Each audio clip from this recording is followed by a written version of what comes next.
नमस्कार, मैं शकील साजिद आपके साथ लेकर बेहद संवेदनशील कार्यक्रम वीकली वार, हमारी खास पेशकश वीकली वार, जिसमें हम हर हफ्ते किसी खास मुद्दे पर चर्चा करते हैं। इसी के तहत आज हम समाज से जुड़े बेहद महत्वपूर्ण मुद्दे पर चर्चा करने जा रहे हैं। एक गाना गाया जाता था पुराने जमाने में, खुशी खुशी कर दो विदा, तुम्हारी बेटी राज करेगी। वर्तमान समय में ऐसा लगता है हर वर्ग, हर मजहब में तलाक के मामले ज्यादा देखने को मिल रहे हैं। क्या कारण है कि शादी के बंधन ज्यादा समय तक टिक नहीं पा रहे हैं? हम इन मुद्दों पर बात करेंगे। मेरे साथ पैनलिस्ट हैं दिलीप छत्रे, वरिष्ठ अधिवक्ता। मेरे साथ पैनलिस्ट हैं गायत्री साहू, एडवोकेट और सह सचिव हमारे रायपुर बार एसोसिएशन। मेरे साथ एक और नौजवान एडवोकेट हैं सेजल मक्कड़, वो भी आपके एसोसिएशन से जुड़ी हैं। और हमारे साथ एक बेहद समझदार, बेहद अनुभवी प्रोफेसर हैं डॉक्टर कीर्ति श्रीवास। मैं आप सभी का अपने स्टूडियो में स्वागत कर रहा हूं। सबसे पहले मैं पूछना चाहूंगा दिलीप छत्रे साहब से कि क्या कारण है कि ऐसा लगता है कि शादी के ये बंधन वर्तमान में ज्यादा समय तक नहीं टिक पा रहे हैं? दिलीप छत्रे साहब। दोनों पक्ष जो है, लड़का और लड़की, आज के ज़माने में बहुत ज़्यादा एक दूसरे से उम्मीदें करने लगे हैं और लड़कियों को एक काम करने की वजह से जो है उनकी महत्वाकांक्षा बढ़ती जा रही है। इसीलिए जो है ये रिश्ते बहुत ज़्यादा समय तक नहीं चल पा रहे हैं।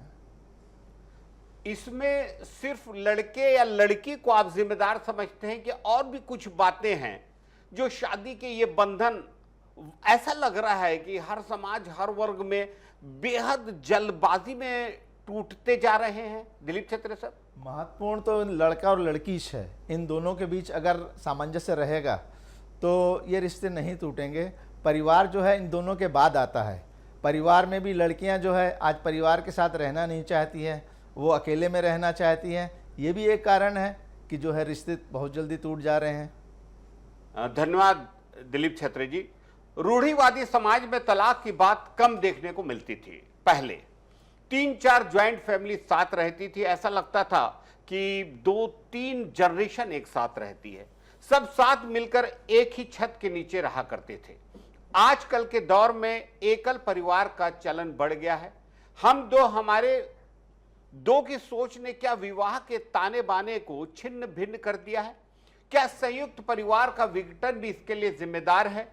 मैं इस मुद्दे पे संयुक्त परिवार के विघटन या एकल परिवार को क्या हम जिम्मेदार मानेंगे? डॉक्टर कीर्ति श्रीवास मैडम, आप इसका जवाब देंगी? जी जी बिल्कुल सर।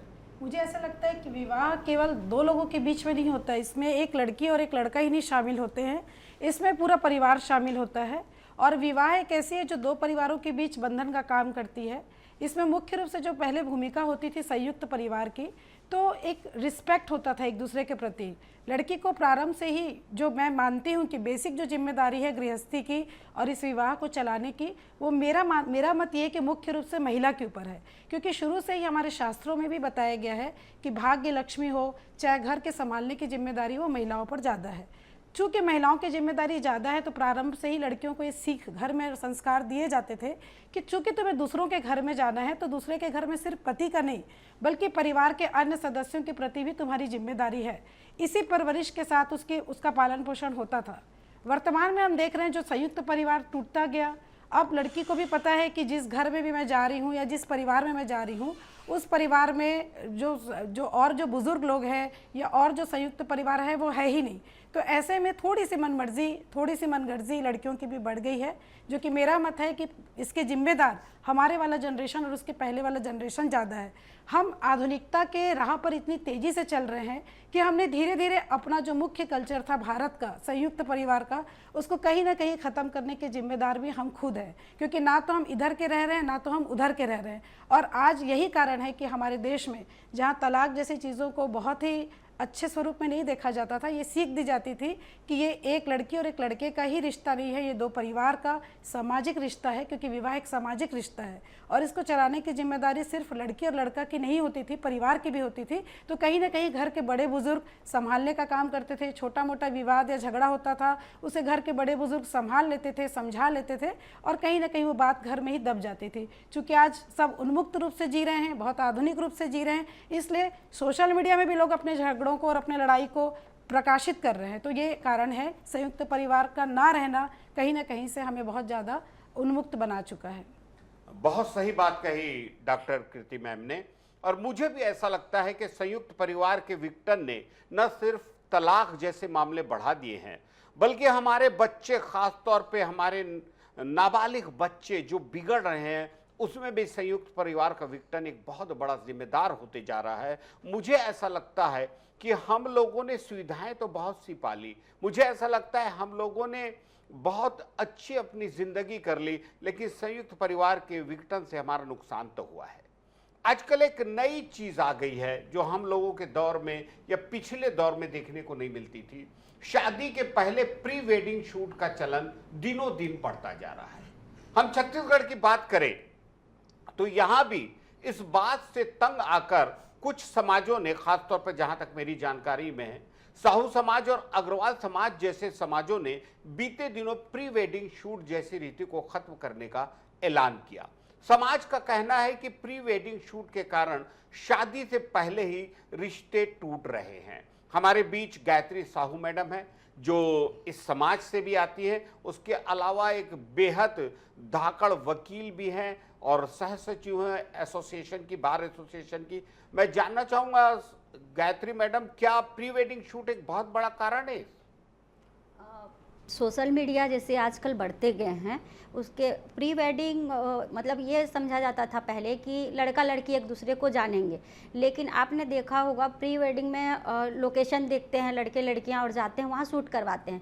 लेकिन पहले जब शादी होती थी तो लड़का लड़की की मुलाकात जो होती थी वो परिवार के बीच में रह के होती थी। वो एक दूसरे को जानना समझते थे और एक दूसरे का पारिवारिक लोग लड़के को भी चुनते थे और लड़की को भी। तो उनमें क्या है, कंट्रोल या नियंत्रण रहता था। और यहाँ पे प्री वेडिंग के नाम से लड़के लड़कियां जाते हैं, वहाँ 4 दिन 5 दिन रुकते हैं। अब उन दोनों के बीच मतलब एक सामाजिक जो दायरा रहता है, सीमा हद बोलना चाहिए, वो टूट जाता है। उसके बाद एक सोशल मीडिया का आता है मोबाइल फ़ोन, फिर एक दूसरे से ये लोग बात करते हैं, छोटी छोटी चीज़ें। फिर क्या है, जो चीज़ें हम पहले जैसे शादी के टाइम हम लड़के से बात करने के लिए कतराते थे कि पूछेंगे तो उसको कैसे बोलेगा, क्या समझेगा, लेकिन आजकल लड़कियां हैं या लड़के बेहिचक एक दूसरे के हर चीज़ों को बोलते हैं और ये छोटी छोटी चीज़ें क्या है, लड़ाई का मुद्दा बनता है। उसके बाद शादी तक पहुंचते पहुंचते उनके पास एक दूसरे को जानने के लिए या समझने के लिए कोई वजह नहीं रहता।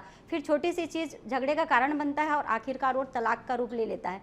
तो इसीलिए हमारे जो साहू समाज ने जो प्री वेडिंग शूट को रोका है, एक तो आर्थिक रूप से भी भार पड़ता है समाज के लोगों को, आर्थिक रूप से भी, क्योंकि हर कोई, और एक पहला मुद्दा ये है कि मैं मानती हूँ, मैं गांव से आती हूँ, गांव से बिलोंग करती हूँ, तो गांव में ये चीज़ें नहीं होती। ज़्यादातर आप देखेंगे नगर जो शहर हैं उनमें ज़्यादा मतलब कि माँ बाप क्या है, जॉब वाले रहते हैं, उनको ये लगता है कि मतलब एक बोलना चाहिए दिखावा पैसे का।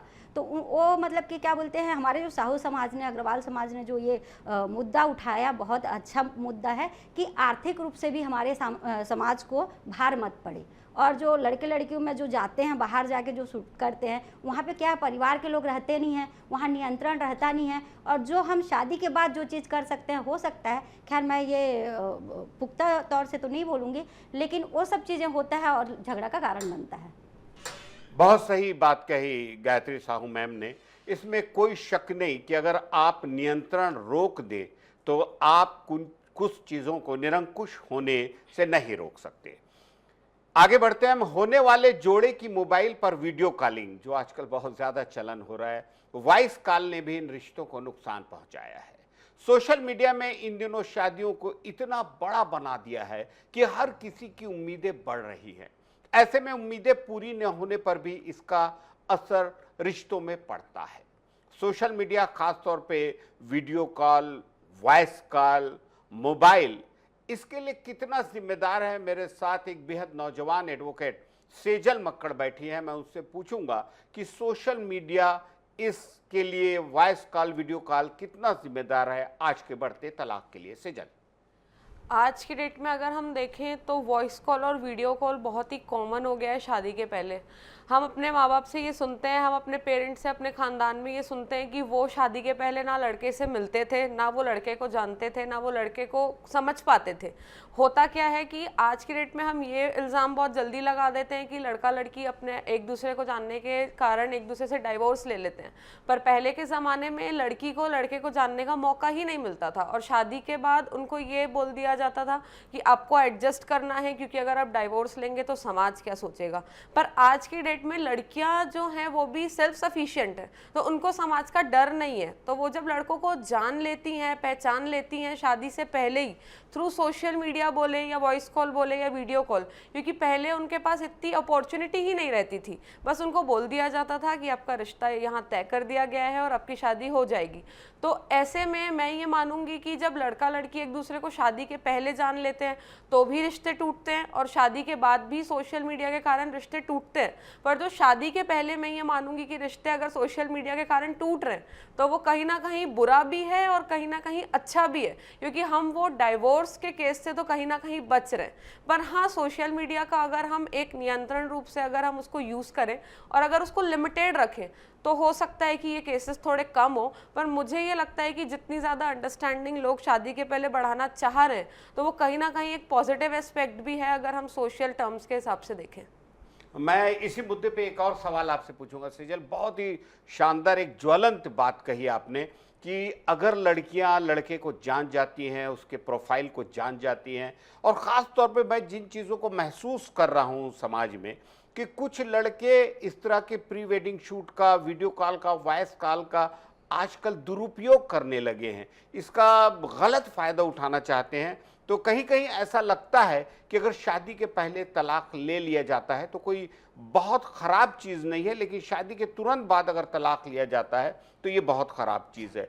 आप क्या मानती हैं कि अगर लड़की जान जाती है और इस तरह से एक स्वर्ण निर्णय ले लेती है तो उसका हमें क्या स्वागत किया जाना चाहिए?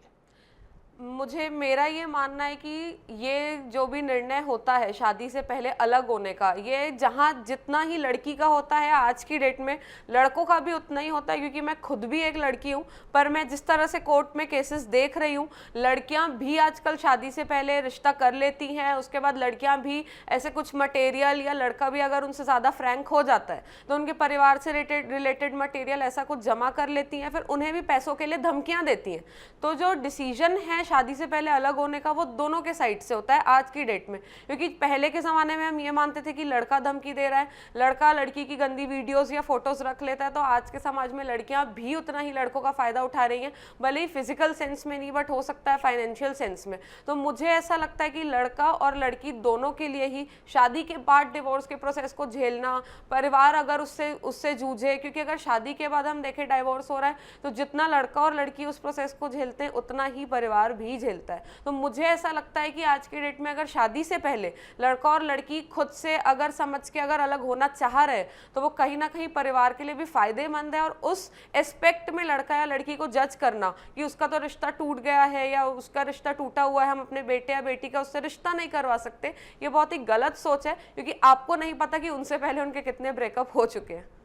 बहुत सही बात कही और बिल्कुल नेचुरल बात है ये, और बहुत कुछ ये देखने में भी आ रहा है समाज में। इसे समाज का हम एक थोड़ा सा अंधकारपूर्ण पहलू बोल सकते हैं, लेकिन उजाले की किरण ये भी है कि अगर प्री वेडिंग शूट के बाद ही अगर शादी खत्म हो जाती है तो शायद परिवार को बहुत सारी बंदिशों से, बहुत सारे समस्याओं से जूझने का वो नहीं मिलता है। मैं दिलीप छत्र साहब आपके पास आ रहा हूँ। आप ये बताइए मुझे कि आप तो कोर्ट में हैं, सीनियर एडवोकेट हैं, आपको क्या लगता है कि शादी के पहले साथ छूट जाना, शादी के बाद साथ छूट जाना, इसमें दोनों में क्या चीज़ें ऐसी हैं जिसमें भारी बदलाव हो रहा है? ऐसा है शकील जी, शादी के पहले जो है बात छूट जाना ये एक अच्छी बात है। इसमें जो है भले थोड़ी बहुत लड़की को लड़के को परेशानी होती है, लेकिन शादी के बाद जो है वो परेशानी परिवार को भी होती है। इसीलिए ज़्यादा अच्छा है कि अगर दोनों में नहीं जम रही है, दोनों में सामंजस्य नहीं हो रहा है, तो पहले ही वो निर्णय ले लें और अलग हो जाएं, अपना अपना रास्ता अलग कर लें, वो ज़्यादा अच्छा है बनिस्बत कि वो शादी के बाद अलग हों, जिससे दोनों के परिवार को भी जो बदनामी झेलनी पड़े और इनके भी आगे के रिश्ते में और आगे की ज़िंदगी में कठिनाइयाँ आए। शादी के बाद अलग होने से जो दोनों को बहुत दिनों तक अकेलापन और इन सब उनसे गुजरना पड़ता है। बिल्कुल आपने सही कहा। और एक किसी डाइवर्स लिए हुए लड़की के लिए या तलाक लिए हुए लड़के के लिए आगे का जीवन थोड़ा सा शंकास्पद तो हो ही जाता है। बहुत सारे लोग बहुत सारी चीज़ें शक के नज़रियों से देखते हैं। बहुत सही कहा आपने दिलीप छत्रे साहब। एक और थोड़ा सा सामाजिक और धार्मिक ताने बाने की बात मैं करने जा रहा हूं कि शुभ मुहूर्त में, मुहूर्त वाली बात पे आ रहा हूं, कुछ लोग बोल सकते हैं कि ये थोड़ी सी ऑर्थोडॉक्स बात है। शुभ मुहूर्त में शादी का होना अत्यंत महत्वपूर्ण माना जाता है, लेकिन समय के साथ साथ शादी के नियमों में बदलाव हो रहा है। ज्योतिष की माने, किसी खास ज्योतिष से जब हम बात कर रहे थे तो उनके हिसाब से समाज में विवाह टूटने का प्रमुख कारण मुहूर्त का अभाव है। जो आजकल की शादियों में मुहूर्त और परंपराओं को नजरअंदाज किया जा रहा है, इस पर आपका क्या मत है? गायत्री साहू मैडम से मैं पूछना चाहूंगा कि मुहूर्त कोई मायने रखता है? सर, मैं एक अधिवक्ता हूँ और जो अधिवक्ता होते हैं वो फैक्ट की बात करते हैं। तो मैं मुहूर्त की बात ये बोलूँगी, मैं ये मानती हूँ जैसे हम जन्म लेते हैं बिना मुहूर्त के पैदा होते हैं, मृत्यु होती है तो बिना मुहूर्त के मरते हैं। तो मेरा मानना ये है कि मुहूर्त उतना ज़रूरी नहीं है, लेकिन रीति रिवाज परंपरा जो बनाए हमारे पूर्वज ने वो बहुत महत्वपूर्ण थे। क्योंकि वो जैसे हमको, मैं भी खुद ज्वाइंट फैमिली से हूँ, हम लोग 20 मेंबर रहते थे, मेरे चाचा पापा लोग। तो मेरे जो दादा दादी थे वो बोलते थे कि एक जो लड़की रहती है वो 2 कुल को संवारती है, यानी कि 2 कुल की रक्षा करती है, लड़का 1 कुल को संवारता है। तो ये चीज़ें क्या है, मैं बोलती हूँ संस्कार अगर पारिवारिक तरीक़ा से, जैसे आपने बोला था कि संयुक्त परिवार एक कारण है, सही बात है।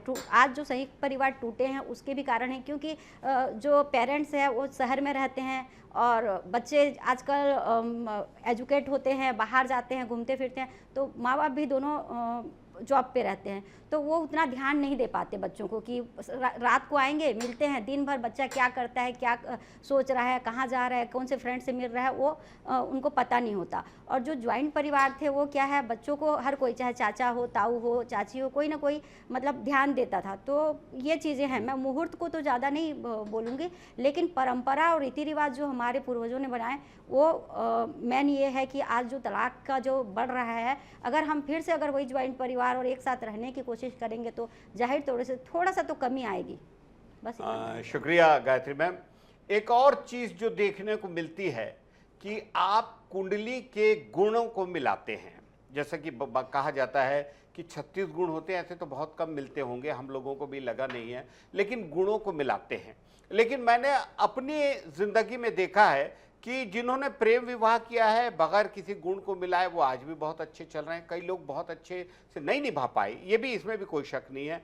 जिनको सब गुण मिला के, बहुत सारे गुण मिला के हम लोगों ने शादी ब्याह करके दिया, वो लोग बहुत ज़्यादा लंबा जीवन नहीं कर पाए। बहुत सारे लोग बहुत अच्छे से चल रहे हैं और एक पूरे मेजॉरिटी जो बहुमत है वो बहुत अच्छे से चल रहा है, इसमें भी कोई शक नहीं।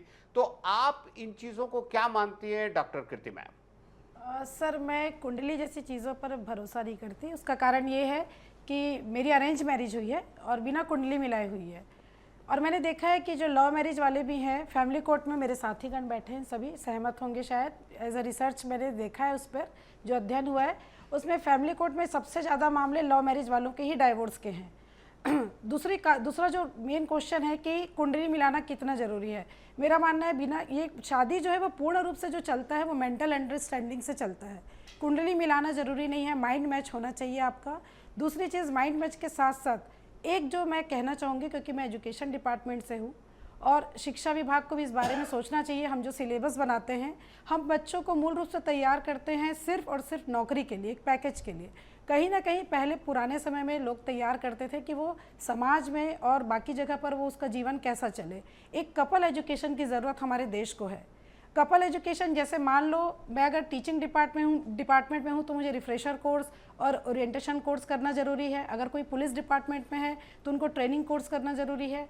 कोई एडमिनिस्ट्रेशन जॉब में है तो उनको भी ट्रेनिंग कोर्स करना ज़रूरी है। वैसे ही couple education is a must for today's necessary, क्योंकि अगर आप पहले से बताएंगे कि दोनों की अलग अलग साइकोलॉजी होती है, एक लड़की की साइकोलॉजी अलग है, एक लड़के की साइकोलॉजी अलग है। हमको सिखाना होगा कि यदि आपको एक विवाह में बहुत अच्छे से स्मूथ रूप से चलना है तो दोनों को एक एजुकेशन की ज़रूरत है, एक दूसरे की साइकोलॉजी को समझे, चाहे वो प्रेम विवाह करे, चाहे वो सहमति से, अपने पेरेंट्स की सहमति से करे। लेकिन हमारे देश में बहुत ज़रूरी हो गया है कि अब हम लोगों को एजुकेट करें, क्योंकि अब देश की लड़कियां भी बहुत ज़्यादा संख्या में बाहर काम कर रही हैं, तो उनके ऊपर भी बर्डन है। तो उनको सिखाना पड़ेगा कि एक लड़की के एक्सपेक्टेशन क्या क्या है, एक लड़के के एक्सपेक्टेशन क्या है। खाली लड़का इसलिए आपको लेकर नहीं आ रहा है अपने परिवार में कि सिर्फ आप उसको खुश रखें, परिवार की खुशी भी मैटर करती है। तो इस तरीके का सिलेबस एक होना चाहिए जिस सिलेबस में हम अपने आने वाली पीढ़ी को एजुकेट करें कि एक अच्छा विवाह कैसे चले। तो कुंडली मिलाने के स्थान पर हम इस तरीके के एजुकेशन को मिलाने की पहल अगर करें तो मेरा मानना है कि ये जो तलाक का जो प्रतिशत बढ़ रहा है हमारे देश में, वो कहीं ना कहीं कम होगा और इस पर हम सबको प्रयास करना चाहिए। शुक्रिया कृति मैम। मैं सेजल मैम के पास आऊँगा। सेजल मैम, क्या ऐसा लगता है एक लड़की होने के नाते कि सपनों के राजकुमार का जो अंदाज़ा हमने किया है, हम जो सोच रहे हैं कि हमारा जीवन साथी इन शानदार खूबियों से भरा पूरा होगा, क्या अगर ऐसी हमारी अपेक्षाएं टूटती हैं तो क्या वो तलाक का कारण बनती है लड़कियों के लिए, खासतौर पे एट प्रेजेंट की लड़कियां, वर्तमान के लड़कियों के लिए? मुझे लगता है कि ऐसा अगर ये मेरा ये जो स्पीच है, अगर ये कोई जॉइंट फैमिली वाले या जो हमारे दादा दादी के ज़माने के लोग हैं, अगर वो देखेंगे तो उनको शायद ये बात थोड़ी सी बुरी लगे। बट मुझे ऐसा लगता है कि इसमें कहीं ना कहीं हमारे बड़े लोगों का भी कहीं ना कहीं एक तरीके से हाथ है, जिनको बचपन से हमको ये सिखाया जाता है। जैसे कि मैं बहुत खुशनसीब हूँ कि मेरे माँ बाप ने तो मुझे हमेशा से यही सिखाया कि आप सेल्फ सफिशिएंट बनो। पर लड़कियों को हमेशा ये सिखाया जाता है कि आपको पैसे वाले घर में शादी करनी है, आपको पैसे वाला लड़का आपके लिए ढूंढते ही मुझे ये नहीं समझ आता कि माँ बाप ये हमेशा क्यों देखते हैं कि हम लड़की को हमेशा अपने से एक कदम आगे के घर में भेजेंगे। तो मुझे ये नहीं समझ में आता, क्योंकि अगर हम देखें तो वो प्रेशर लड़के वालों के घर पे भी पड़ता है। तो ये जो मिथ है कि सपनों का राजकुमार, तो मुझे ऐसा लगता है कि वो एक मिथ जो है वो पहले से अगर फैमिली क्रिएट करके रख रही है तो कहीं ना कहीं लड़की की एक्सपेक्टेशंस बढ़ती हैं, जिस कारण से डिवोर्स होता है। और ये मुझे लगता है कि ये चीज़ लड़की से ज़्यादा लड़के के लिए प्रेशर है कि हमें उसकी एक्सपेक्टेशंस पूरी करनी है। जैसे हम लड़कियों को बचपन से ही सिखाया जाता है कि एडजस्टमेंट, तो आज जब डाइवोर्स होता है तो बोलते हैं कि लड़कियां एडजस्टमेंट नहीं करती। तो मुझे ये नहीं समझ में आता कि लड़कों को भी ये क्यों नहीं सिखाया गया कि आपको भी, क्योंकि लड़की अपना घर छोड़ के आ रही है तो आपको भी लड़की के हिसाब से थोड़ा बहुत अपने आप को बदलना पड़ेगा।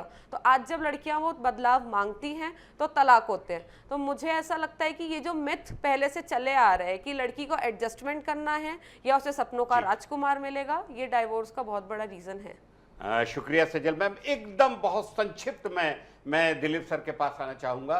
दिलीप सर, ये नौकरी पेशा लड़कियों की चाहत, या जैसा सेजल ने कहा है कि पैसों से भरपूर, पैसे और साधन संपत्ता यानी संपन्नता से भरपूर नौजवान, क्या ये भी तलाक के कारण बन रहे हैं दिलीप साहब?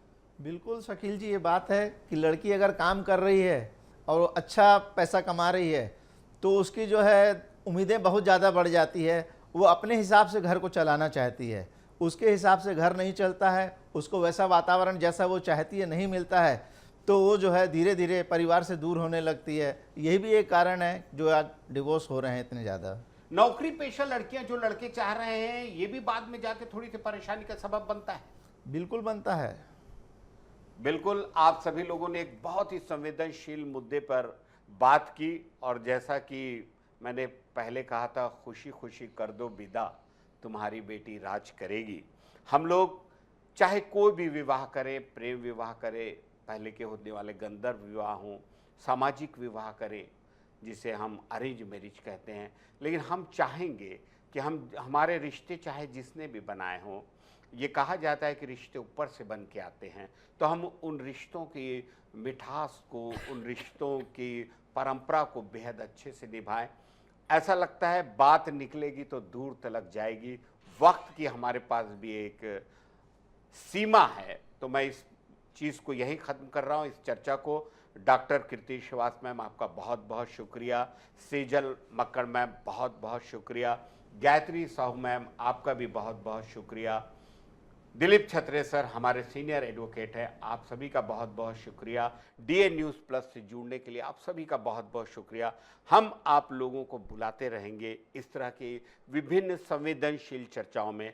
आप सभी ने अपना कीमती वक्त दिया। नमस्कार, धन्यवाद।